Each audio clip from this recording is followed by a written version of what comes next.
Welcome to the Danbury Dems. My name is John Gogliettino, and I'm your host. We're going to be talking to Farly Santos, who's our state representative in the 109 district. Without further ado, we'll have him come on, and he could tell us a little bit about what he did before he became a state representative. He's always been busy in the community in one way or another, and that's good. It keeps us all out of trouble, right? That's for sure, John. Thank you so much for the opportunity to come on your show. Look, before getting into politics and working full time in politics, really, I was a local banker. Started as a float teller at Savings Bank of Danbury, now Ives Bank, and kind of made my way through the banking world. My very last position after 16 years working there was Vice President of Community Development and Community Development Manager and Bank Ambassador. So the role was attracting new businesses to the bank. And in my full-time day job now as Economic and Community Development Advisor to the Mayor, my role is attracting new business to Danbury. I went from selling checking accounts to selling the city of Danbury, which is a job I absolutely love, and we've actually done very, very well. And then we can talk a little bit about that new business coming into the area. But I served on the Board of Education for 2 years, served on the City Council for 4 years, and this is my second term as state representative for the 109th District. Okay, very good. What committees do you serve on? Yeah. It's a good question. I'm vice chair of the banking committee. I've been vice chair since day one, given my banking background. I am on general law, which is a fascinating committee. All sorts of issues come before it. And I'm also on veterans and military affairs, which I'm really passionate about, and protecting our veterans and supporting them when they come home from fighting for us, plain way to say it. And there's a new committee called Government Oversight, which oversees some of the issues that we pass legislation on. It oversees land conveyances and other public accounts, perhaps. So I'm on government oversight as well. I'm not sure exactly how you'd like to do this, but I know that you sponsored or co-sponsored a number of bills in this session, which was a long session. And there was a number of things like special education was expanded statewide, but you want to talk about what Danbury got, and so sure. let's start with that. What Danbury got this session from the whole delegation. Absolutely.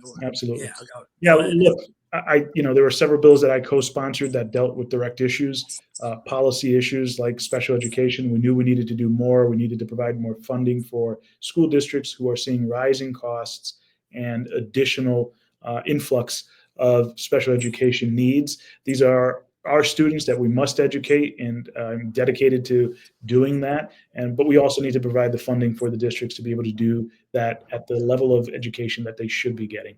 So I co-sponsored that bill. I co-sponsored the bill that created a child tax credit, $200. It was negotiated to. That would go for families who desperately need this. And, $200 may not sound like a lot of money in today's world, but for a family who's struggling, that may be 2 weeks worth of groceries, right? And support in some kind of way. And so we're really proud of that as well. Now, I've made my service in the legislature 100% about what can I give back to Danbury. I serve with amazing folks, and Senator Kushner, Representative Godfrey, Representative Ali Brennan, Representative Gucker. And these are folks that we've partnered up really closely together. Each of us have some kind of policy area that we would like to pursue. I have made my service in the legislature these 2 terms delivering for Danbury. Danbury is seen as sort of that city out western Connecticut that Hartford tended to forget for a very long time. And working in unison with a mayor who happens to want to lock arms with you and go up to Hartford and fight for Danbury instead of just antagonize has made a world of difference. And so some people will ask, well, how come Danbury is getting all these millions of dollars now that we didn't get before? Well, that's because we're working together. And the mayor is up there advocating for Danbury with our leadership in the House and in the Senate, with the governor. And he's leveraging those relationships that he has made to benefit our city. And that's to the tune of millions of dollars. There's some people that perhaps criticized him for going to Hartford. It wasn't that many times, but I will tell you that any successful community is one that's partnering with their state reps and state senators, along with their chief executive officer of the city, for selecting the mayor to advocate for this funding. And so I'd like to interject that it's been noted someplace that this is a part-time mayor we have. Yeah, there's nothing that's closer that could be as far out. He's up there he's up there quite often when he has to be. He's up there talking to all the people. I've heard that from a couple of state reps. Listen, I work with him every single day. There are most days he's in the office before I am, and I come in at 7:30. And most days he's in the office way past 8 p.m. And for those who think that City Hall is open 4 days a week, that the mayor only works 4 days, we're here on Fridays because it's easier to get things done. There are events and other things that we have to do on Saturdays and Sundays, so there are no days off. There's no such thing as a 35 or 40-hour work week. It's constant work. It's always coming at you, and I see all the decisions he has to make that comes across his desk. And it's not just a little rubber stamp job. It's real decisions that impact Danbury residents, and he takes it to the maximum of seriousness as possible. So, but let me just touch base on some of those millions that we did bring back. Okay. Last year, we were able to bring $12 million in additional municipal aid. This year, we brought back a total of $13 million between municipal aid and supplemental revenue cost sharing. We increased the town road aid by $295,000. We were able to increase the pilot funding, payment in lieu of taxes for state properties, by $297,000. In the proposed budget, originally planned from last year, Danbury was going to get a $5.4 million increase in education cost sharing. Well, we advocated, the governor's office proposed it early on, and we were able to get $9.1 million more for education. And you mentioned special education. That was a priority bill for members of the House and the Senate. We had a select committee that reviewed this. We got an additional $552,000 for special education expansion of development. And then in access costs, which is also excess costs, I should say, is also special education dollars. We got another $385,000 in total. This is for 2 years now because we do have a biennial budget. For this year, we're getting $23.6 million. For next year, we're getting an additional $23.6 million. That's a total of nearly $48 million that this delegation, this mayor, was able to deliver for Danbury that we didn't get before. And I'll just add one more thing on top of that. We got the courthouse deeded to the city at $0, when before there was an estimate that it would cost $1.2 million. We got monies to remediate the property through brownfield grants, at least study the assessment of it. That's $200,000 for that property, $200,000 for the Amphenol property, $200,000 for the Barnum Court property. And then lastly, something I'm very, very proud of, I was able to get $7 million working with our state reps and the education committee and the chairmanship. We were able to get some special dollars that goes to King Street Primary School, a school that doesn't have walls for its classrooms. I was a student there in second and third grade learning how to speak English. It was difficult. That is the same school that it was in the 70s, and it is now. It's not a place that's conducive to the kind of learning that our children deserve. And so we were able to get those funds, and we're going to work on that. It's going to take a little while, but we're going to work on getting walls at this school, make it safer, make it a better learning environment. And then, in addition to all of this, I'll just wrap up, my rant here by saying we also got over $700,000 that I was able to secure for nonprofits in the area. The Danbury Police Activities League, the City of Danbury Kids Summer Camp. We were able to get some funds for that. $100,000 for the museum. $50,000 for the Cultural Alliance. Danbury Grassroots got $50,000. The Danbury Police Cadets, a program that I'm really passionate about. Passionate about all these programs, but I really love the Police Cadets. Another $50,000. The Dominican Community Center, we were able to give them $30,000 to work on arts and projects for kids, and $20,000 for Danbury Youth Soccer. So again, these are funds that Danbury did not get in the past.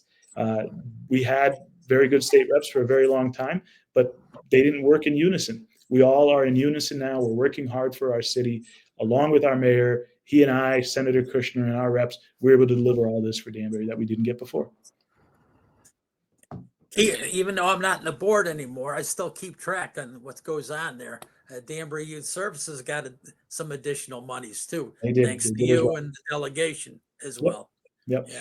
And you think about like what other funding we're able to get, right? Working with the lobbyists that for these organizations. Regional Hospice got another $2 million.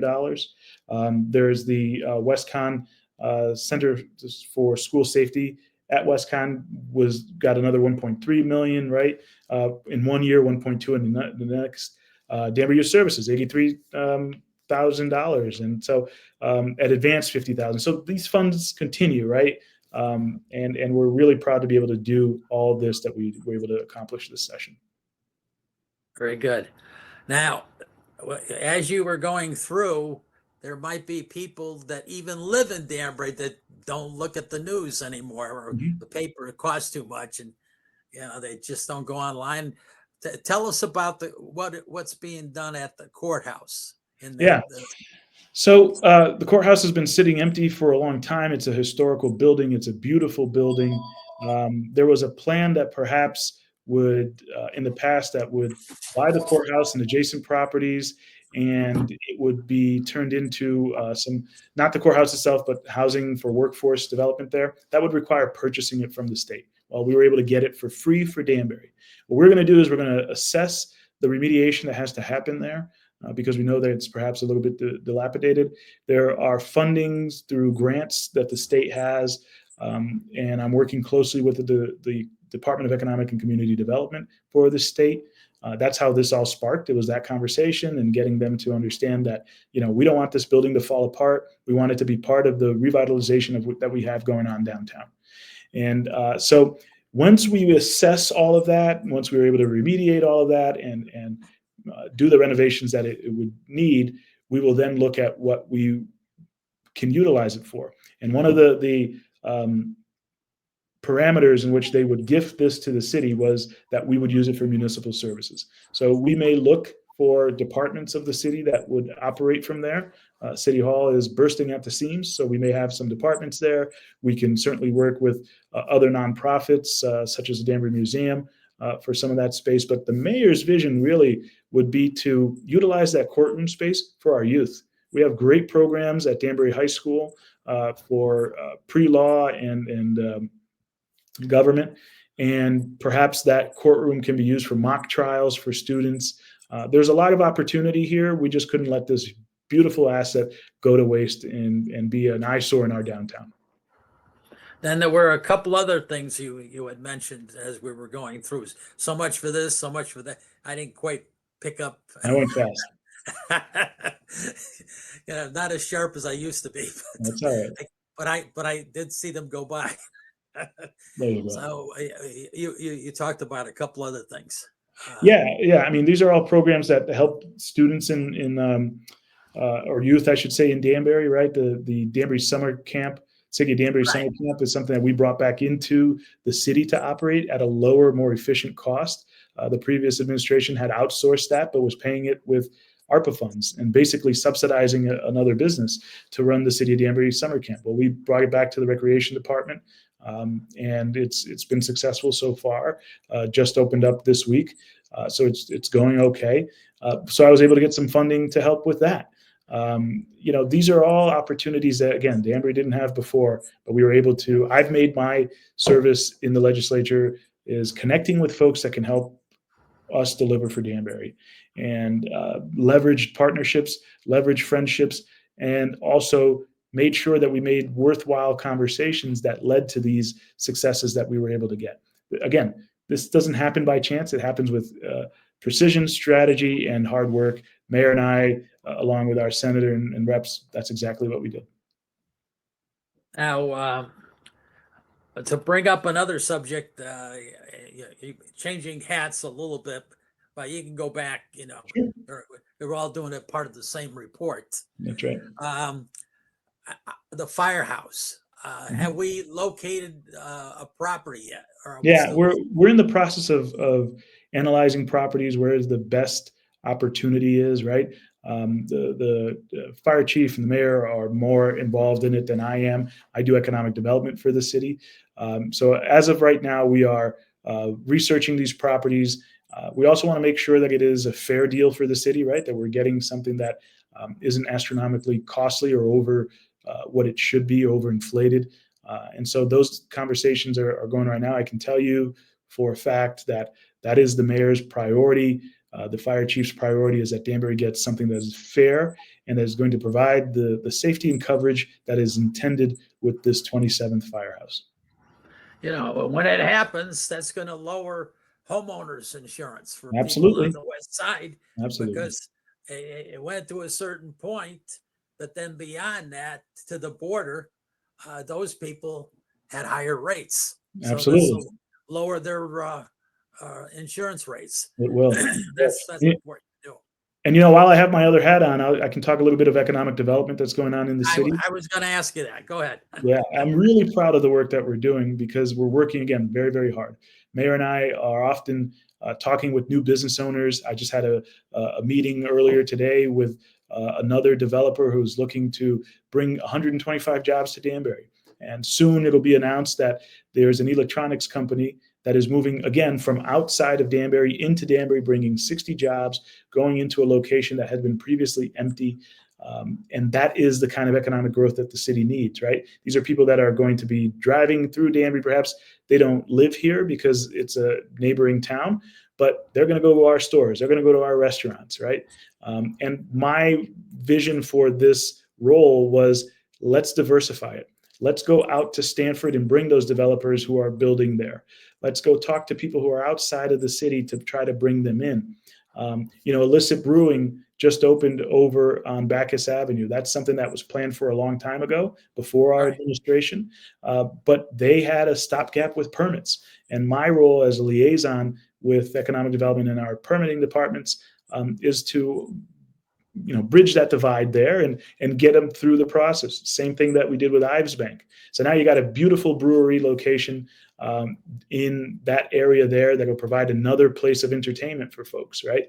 It's really important that we have a very well-rounded community, one that has the proper housing that it should have, responsible, one that has jobs that people can sustain their families on, and one that has the entertainment that people seek, right? And so, I'm not a believer in reinventing the wheel. I'm looking at other communities that were successful, and the mayor and I have this strategic plan of making Danbury even more successful. You talk about our downtown. We are investing millions of dollars that we were able to get through grant funding that, the city never got before, simply because we applied and we pitched the effort to the state and said, look, this is a vital part of our economy, which is our downtown, and it can be better. We know that because every 2 years, politicians like to talk about it, and they don't like to do anything about it. And we're not those kinds of folks. We want to make sure that it does thrive. And so, $9 million in grants was awarded to Danbury because we applied for it. And we're redoing sidewalks and trees that have lower root beds are going to be planted so they don't lift the sidewalks and make it so you really can't walk down the street, right? There are developments that are going to be built downtown. When the people come, then the restaurants will come and the store will come, right? Ives Bank, like I said, they're building a $24 million building downtown. It's going to house 100 employees. Well, they need a place for those employees to go out to eat for a quick bite, a pizza shop, a burger joint. We have many great cultural restaurants. We need to embrace them as well, right? And so we're working hand in hand on multi-pronged approach on how to make Danbury even more successful than it is. And I think we're starting to reap some of those benefits of this hard work. While I'm thinking of it, let's put it in right now. Contact information for anybody that's watching that wants to get a hold of you. Yeah. Email, telephone number, whatever Sure. you'd like. Sure. I've always been pretty open with my email and telephone number, so folks can reach me at 203-297-2174. That's my personal cell number. And you can reach me via email, and it's as simple. My first name, Farly, F-O-R, Danbury at gmail.com. So Farly for Danbury at gmail.com. People can reach me there. Okay, very good. We got a couple of minutes left. What do you see coming? What are some of the things you can't really talk about, but you're working on? Yeah, that's a good question. Wearing that other hat again. But we want to know the whole you. So Yeah, go ahead. yeah. So on both ends, right? For the Yeah. city of Danbury, we have some businesses that we're talking to at the moment. Some that would bring some vibrancy, I should say, to our downtown. A local business that everybody sort of knows of or at least listens to. They'll be moving from, hopefully, from a surrounding town. We work closely with the property owners and the business owners and other organizations in our downtown to make it work for them. So that should be an announcement that will come soon. There's another manufacturing business from a surrounding town that'll bring about 130 jobs to Danbury. Once they build out their facility, it'll be another 50 jobs. So those are new jobs to our city. Those are more people going to our restaurants and spending their hard-earned money here in our city, which comes back to us. And there's a lot of good that's happening for the city, right? Most of your viewers may have heard about the Copsicle, which is the ice cream truck that the city of Danbury used cannabis tax revenue funds, $36,000, I believe, to create this ice cream truck that the police officers are going to run at events. Not events where there are already ice cream trucks, but community events to engage parents and children. And it's the kind of community policing that we need. It's kind of that effort, that grassroots effort that keeps our city growing and creates those better connections with law enforcement. That's been a hit so far, and my light turned off. That's been a hit so far, and we're really excited about that. And then on the state level, there's a lot more work that we need to do. We are going to go into a special session. A lot of it is to deal with the passage of H.R. 1. Some call it the big, beautiful bill. I call it the big disaster because big, ugly bill. the big, ugly bill. Because there's so much language in that bill that is harmful for Danbury, for the state of Connecticut. We're talking about Medicaid funding being cut. We're already looking at how many millions of dollars we'd lose if there was funding cut from education, which is incredibly detrimental to our city and to the state as well.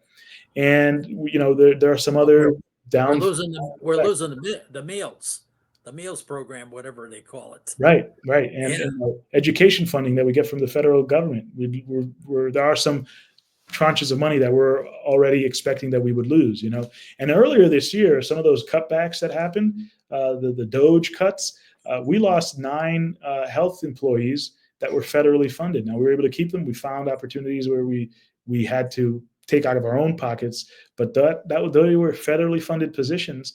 That contact tracers and all that help our community keep us safe, keep us healthy. We lost it because of those cuts. And now, that's important for people to know that is what that's what we're having to deal with. Right. And so we will be going back into session. I am expecting that it will be in September to deal with some of these cuts, to deal with some of the issues that we didn't quite get to in the last legislative session. And I look forward to that because it's important that we protect people in our communities. Okay. And I can ask you what you're doing this summer, but everybody knows you're involved with one thing or another. Yeah. And you're going to be probably knocking on doors and saying hello to folks. Absolutely. Look, Every year is an election year, as I like to Yeah, say that, right? that's true. For me, it's the absolute honor of a lifetime to be able to serve the city that I love. I wasn't born here, but my family immigrated to this country when I was 7 years old. And my father taught me that to whom much is given, much is required. And I've been blessed in my life, and I want to give back to this community. So you bet that if I haven't met you, I'm probably going to, because even though my name's not on the ballot this year, I will be door knocking for our entire team. I see every day the work that Mayor Roberto Alves puts into this city. I see the effort. You talk to department heads who've been here a long time. This is new to them. They didn't see this kind of work ethic and strength. And so it's getting that message out there, letting people know that, look, we're on the right path. There's a real vision for Danbury, for prosperity, for safety, for ensuring that people have a good place to work, live, and play. And so I'm going to be knocking on doors, talking to people about why it's important that we continue on this trajectory, and why we need to reelect Mayor Roberto Alves as our mayor and our ticket down the line. And the new high school is going to be opening soon, right? Yep, it'll be ready for the first day of school, Okay. and that'll be a big deal too. That's long time coming, and very much needed. And we've worked closely since we've stepped into this office. We had a little more time than I thought, but you might want to mention some of the changes or some of the things with the Parks Department. There's been improvements there. The people were complaining under the past administration, and some things have been done where there's been repair, I guess, of Yep. some of the fields and. Well, the mayor has invested over nearly $2 million from ARPA funding that we had and other funding that we have. We've applied for many grants to put up new lighting. And you have seen that, baseball fields now have lights that they didn't have before. Danbury High School's lights that were out all the time. It was embarrassing to go watch a football game and the lights would be out. They are newly replaced, right? We have Sean Ratchford leading our recreation department. He's doing a phenomenal job. And I think it's important that we continue to highlight the things that we're doing to make Danbury more accessible to everybody. And our parks are main stay in that as well. So we're making very good investments in Danbury for the sustainable future. Okay, I want to thank you for coming on the show. And I want to thank the viewers for tuning in to the Danbury Dems. We'll see you next week, same time, same station. We'll have something else to talk about. Take care now.